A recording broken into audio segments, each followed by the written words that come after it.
toma o adversário, o fraudador, né, toma controle do software que conta os votos, ele também produz um registro dos votos embaralhados que é compatível com aquela contagem. Então você precisa de uma outra mídia, de fato, até para aumentar o custo de ataque, porque agora o atacante, o fraudador, tem que manipular de maneira compatível vários registros e também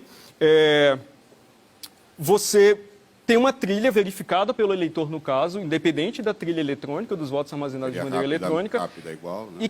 E que tem fraudes também, tem possibilidade de fraude, mas todas elas são visíveis, né? Porque envolvem você subtrair papel, sumir com lona, que eram fraudes que aconteciam na eleição com cédula no Brasil e deixavam testemunhas, né? Uma eleição puramente eletrônica não deixa testemunhas para a sociedade nos fiscais eleitorais. Só precisa de um cara com uma chave para alterar onde ele quiser. Sem testemunhas, ele faz sozinho. Essa foi a condição que a gente encontrou. A gente não pôde testar isso durante os testes organizados pelo TSE, a possibilidade de adulterar o sistema com essa informação, com esse segredo compartilhado, porque não teve tempo, eram pouquíssimos dias, mas também não houve interesse posterior do TSE em tentar montar, simular esse ataque para ver quão eficaz ele seria na prática. E quando você chega no TSE e mostra toda essa falha e mostra como é fácil fraudar uma eleição com a urna deles, o que eles falam? Uma entrevista que eu dei para um portal de internet logo depois dos testes e descrevi de maneira técnica todos esses problemas, a resposta oficial do tribunal era basicamente dizer que a minha atitude era uma ameaça à democracia. Assim, que eu também isso é uma ameaça à democracia. Aparentemente, ou pelo menos no entendimento do tribunal. Questionar qualquer coisa ameaça a democracia. Tá Quando bom. isso é radicalmente diferente da cultura que a gente tem na universidade e na academia, né? Que é tratar dos problemas, escrevê-los em detalhes, avaliar de maneira técnica quão seguro é ou não o sistema, propor soluções, implementar essas soluções e evoluir a segurança do sistema ao longo do tempo. O TSE acha que...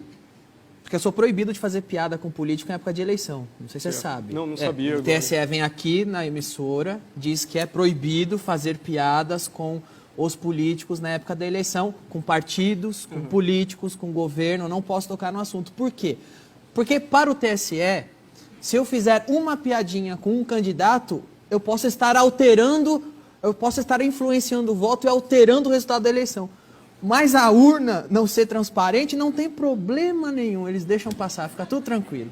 Eles não estão preocupados com a falta de transparência da urna, com a facilidade em fraudar a urna.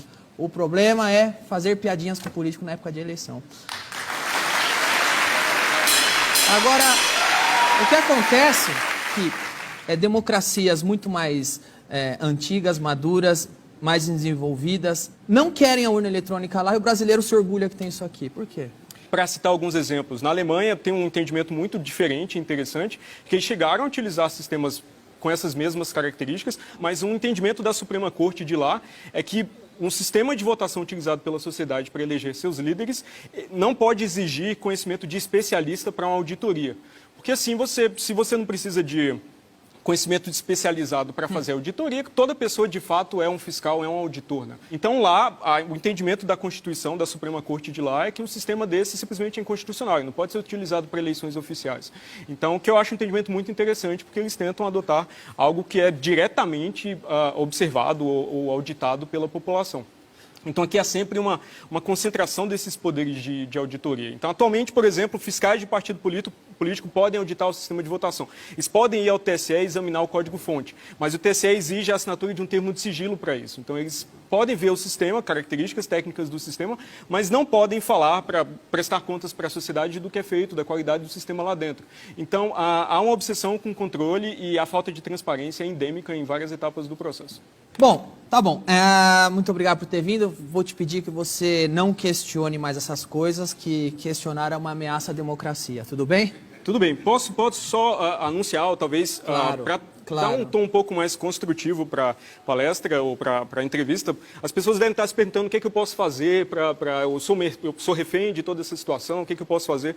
Então é importante educar as outras pessoas sobre as características do nosso sistema, é importante mobilizar, se vocês têm algum... Uai, seu app de vídeos curtos.